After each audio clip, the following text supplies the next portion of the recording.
Assalamualaikum warahmatullahi wabarakatuh. Selamat datang para pemirsa yang baru menonton di channel ini. Perkenalkan, saya Muhammad Shodiqul Anwar, pembawa acara. Dan tentu tidak lupa kami menyapa para penonton setia dan terus ikuti channel LTN-NU Kota Depok, sebuah media informasi dan juga dakwah digital PCNU Kota Depok. Baik, pada kesempatan kali ini kami akan membahas tentang jual beli online dengan prinsip ajaran agama Islam. Dan di sini hadir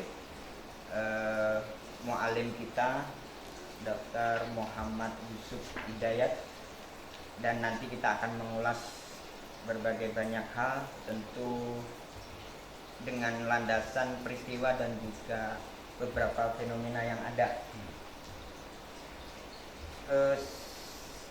Baik, untuk selanjutnya saya akan sapa dulu. Assalamualaikum, Yai. Waalaikumsalam warahmatullahi wabarakatuh.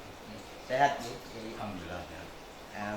Baik, Yai, ini langsung saja berkaitan dengan fenomena jual beli online. Ini banyak sekali terjadi adanya kerugian baik dari si penjual maupun pembeli. Seringkali ya kita ketika dengan jual beli online kita mengandalkan gambar ya, gambar. Terus agar dengan prinsip ajaran Islam, agar baik si penjual ataupun pembeli tidak merasa ada yang dirugikan, sebenarnya apa aja sih kaidah-kaidahnya?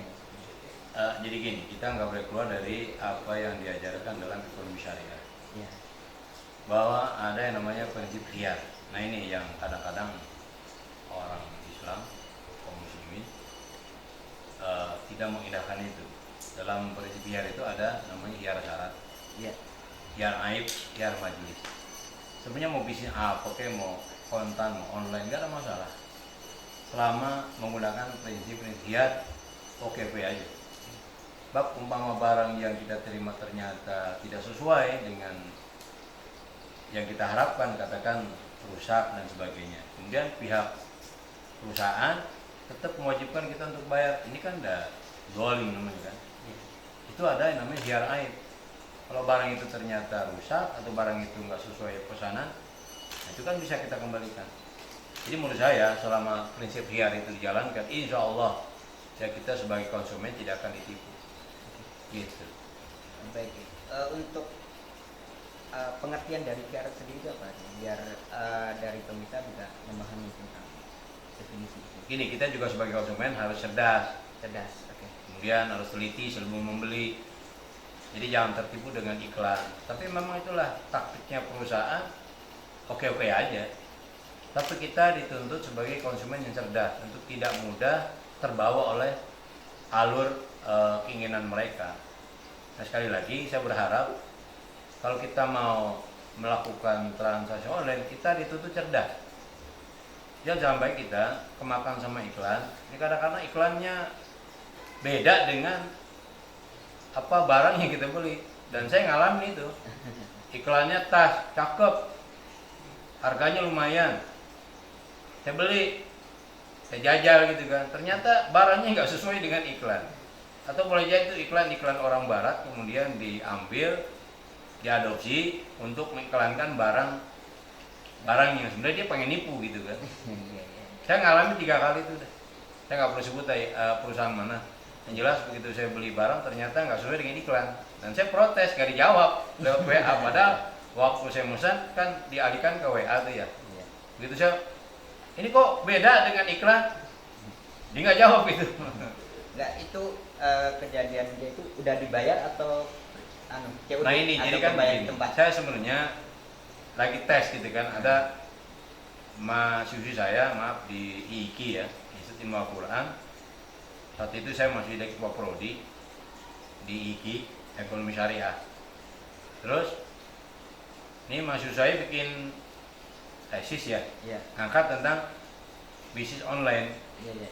yang ngomong lah di tasir bla bla bla gitu. Saya coba gitu kan, saya menjadi anu lah, ya apa sih namanya, jajal, coba gitu. Saya beli nih dari yang iklannya bagus, saya beli.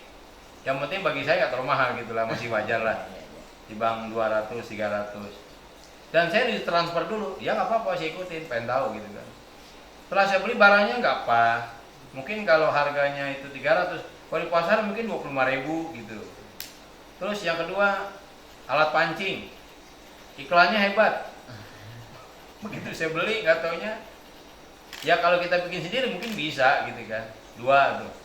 Dan satu lagi kalau nggak salah, apa itu ya, tas, alat pancing, udah lama sih ya. Jadi pokoknya begitu saya lihat barangnya nggak sesuai dengan iklan. Nah makanya akhirnya itu sebagai apa? Buat bahan pertanyaan saya, buat mahasiswa yang saya uji nanti. Ya. Ini loh saya punya kasus 3, saya dibohongin gitu. Jadi saya mencoba untuk jadi orang yang dibohongin lah gitu. Iya. Tapi ini kan jadi fakta namanya kan. Kita bicara kalau nggak fakta gimana?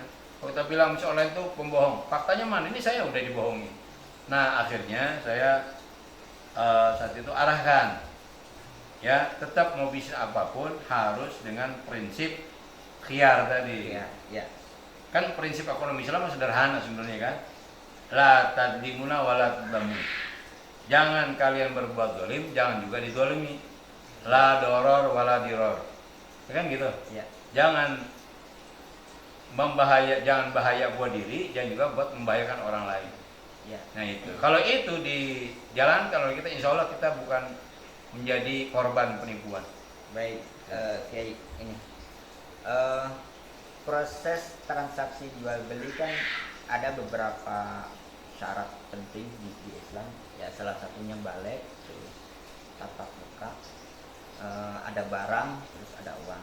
Lah kembali ke online nih, kan ada beberapa cara untuk proses pembayaran.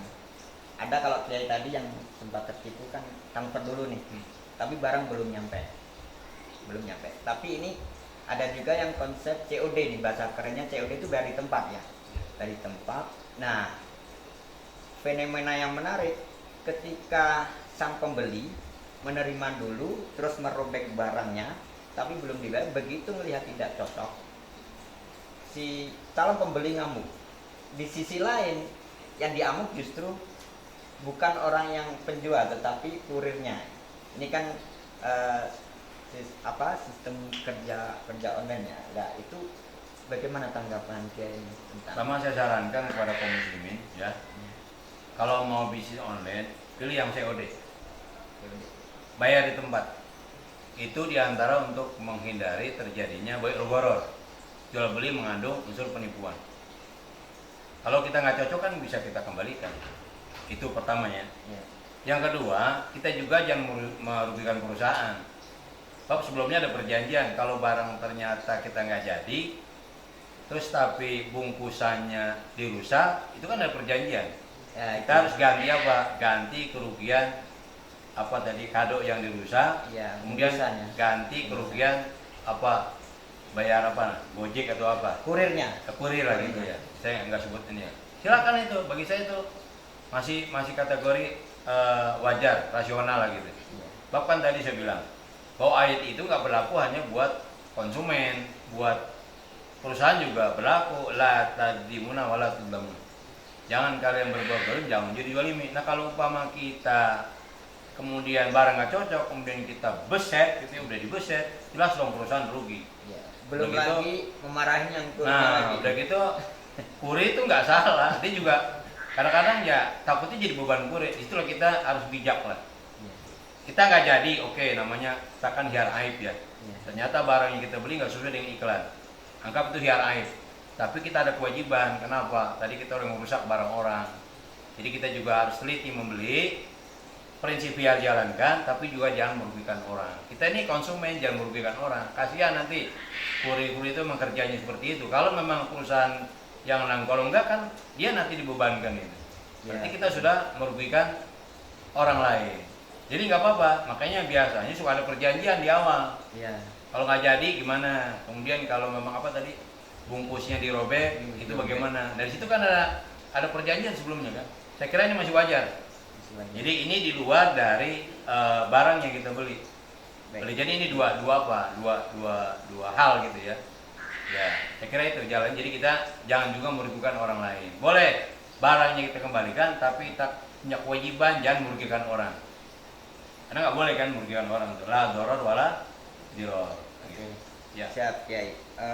Berkaitan dengan penjelasan itu tentang adanya menjaga hak dan kewajiban. Haknya mungkin ke kurir, dia yang hanya bekerja untuk mengantar, tentu kan wilayah kerjanya seperti itu, dan sangat agak sedikit salah atau bahkan sangat fatal kesalahannya ketika pihak calon penerima itu memarahi kurir. Nah, ini ada beberapa hak-hak kemanusiaan ya, kemanusiaan yang di situ diceritai. Nah, terus berkaitan dengan tadi Kiai menyampaikan tentang maqasid syariah. Sebenarnya tadi ada berkaitan dengan jual beli online dan ada penjelasan tentang maqasid syariah. Di maqasid syariah itu ada nggak sih yang menjelaskan tentang bagaimana untuk menjalani kehidupan yang modern yang berbasis teknologi ini? Berbalik lagi ya, contoh ini jualan beli online kan mungkin salah satu contoh kecil mungkin. Nah, ketika menjalani kehidupan di zaman sekarang yang berbasis IT, bagaimana nih kita mempraktekkan tentang menjalankan maqasid syariah? Saya kira ya ulama-ulama ini sudah ngebuat, dan itu sampai sekarang nggak terbantah. Al-muhafadhah 'alal qadmi sholih Ya. wal akhdhu bil jalil asal. Ini kalau pendengar yang lain nggak usah terjemahin deh, udah paham dah. Iya. Jadi kalau ada orang yang nggak hafal itu dan nggak tahu terjemahannya, saya ragukan kainuannya gitu aja. Nah, itu sebenarnya para elit-elit kita di NU atau para pendiri ini sudah buat ini, dan itu sampai sekarang. Jadi mungkin itu lebih diterima oleh masyarakat. Bisa online itu diterima, kenapa? Satu, ngurangin resiko-resiko lah. Apalagi di Resiko tengah di COVID perjalanan, ya kan? Resiko dia nanti ada kecelakaan, kemudian macam-macam resiko. Saya kira itu harus diambil. Al-akhdhu bi jadil aslah. Jual belinya jangan dihilangin, tapi caranya itu, mekanismenya itu yang harus kita perbaharui. Jadi Islam itu jangan sampai kolot gitu kan. Iya, betul. Ya, jadi nggak menerima hal-hal yang baru. Ya, justru hal yang baru yang bermanfaat, yang tidak bertolak belakang syariat, ini harus kita ambil, kita rebut. Maka jangan ketinggalan ketika ada di rumah ada orang. Ini mama sekarang menguasai pasar nih. Makanya banyak sekarang retail-retail yang bubar itu dikalahkan sama bisnis mama gitu kan. Salah satu analisis ekonomi menyampaikan seperti itu. Ya, makanya sekarang kayak departemen store itu kan banyak yang bubar karena dikalahkan sama emak-emak. Dan ini Mama muda. sebuah kenyataan yang harus kita payung hukumkan gitu. Betul. Kita dukung. Kenapa? Justru dengan begini jadi ekonomi malah adanya di bawah bukan di atas. Selama ini kan ekonomi di atas. Nah, sekarang ekonomi di bawah. Itu yang kita inginkan sebenarnya. Jadi jangan kemudian kita bantah gaya emak-emak sekarang. Jadi kalau perlu kita kasih payung hukum. Karena ekonomi itu harus dirasakan oleh semua orang, bukan cuma orang. Jadi kan begini, kalau yang kita lihat yang kaya makin kaya, yang miskin makin, itu yang terjadi sebelum bisnis online kayak begini. Sekarang orang bisa jual di mana aja, ya kan? Sampai emak-emak tuh luar biasa itu, jual kue bolu, termasuk anak saya kan jualan juga pakai online ya kan gitu. Iya. Jual jilbab, dan sekarang orang beli jilbab nggak perlu harus ke mall gitu kan. Coba kalau umpama prinsip seperti lalu, orang kalau mau beli jilbab harus ke mall, berarti kan setidaknya kalau dia mau jual mau jual jilbab kan punya mall, Ya. punya toko. Ini kan akhirnya cuma dikuasai sama orang-orang yang punya modal besar. Nah sekarang rupanya orang jualan nggak perlu pakai mall, nggak cukup pakai apa, modal HP gitu kan, Sama cukup. gambar.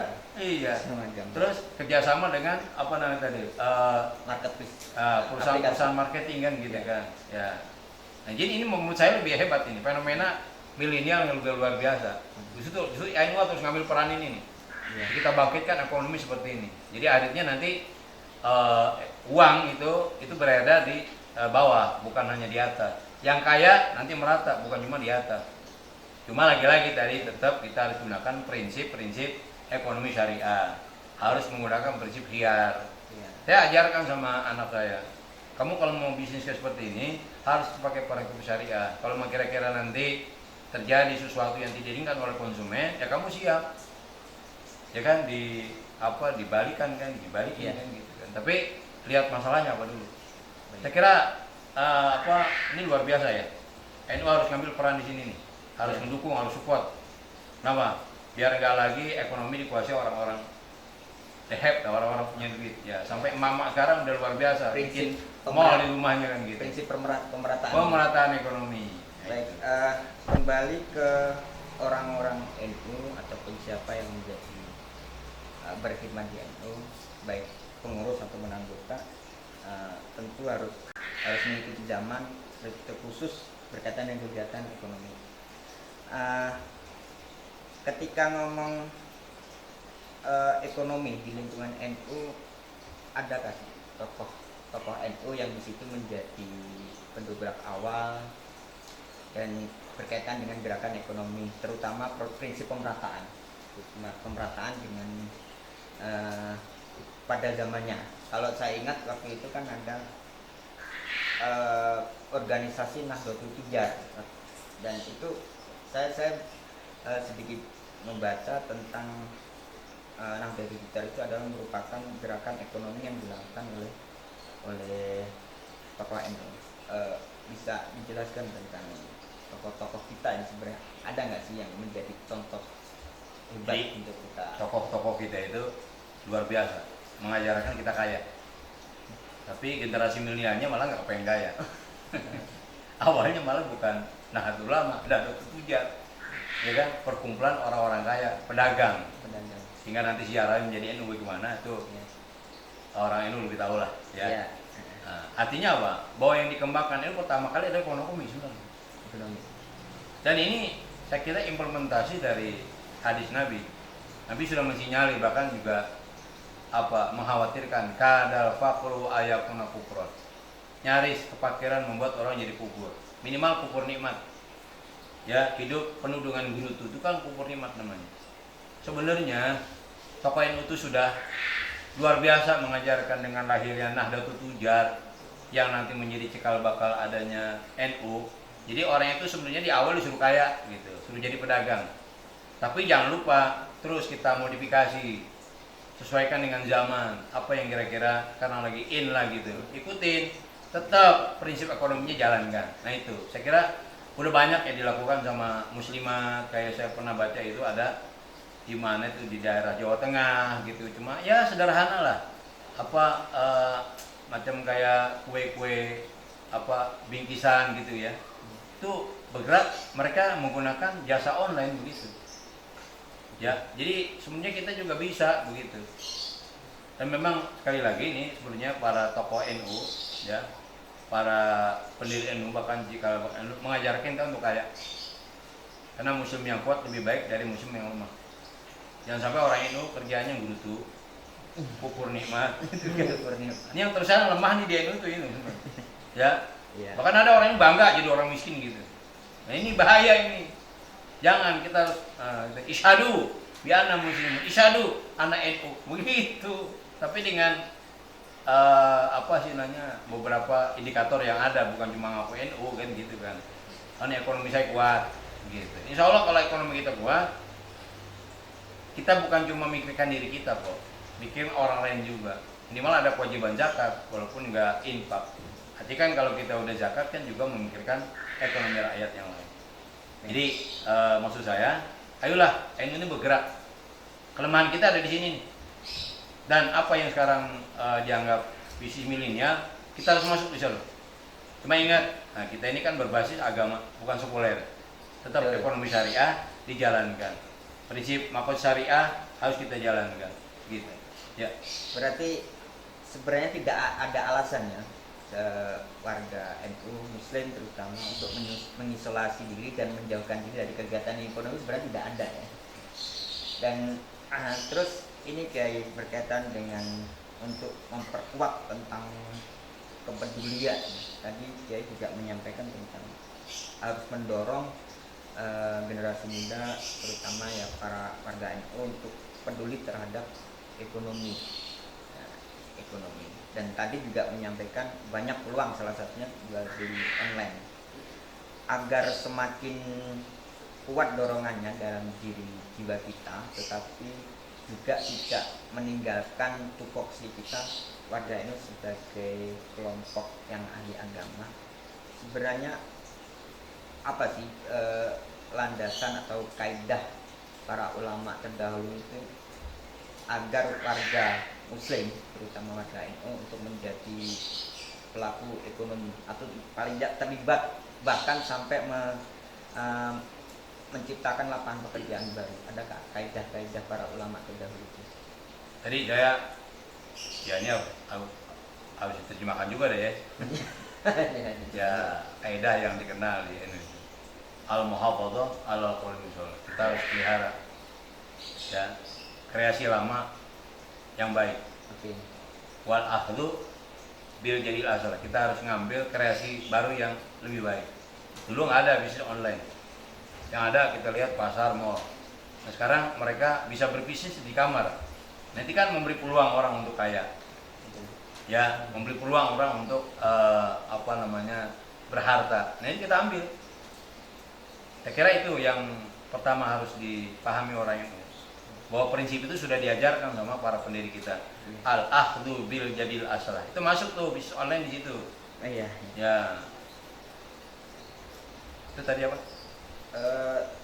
Ya tentang kaidah tadi Ya. sudah disampaikan. Baik, terima kasih Yai atas penjelasannya. Mungkin ada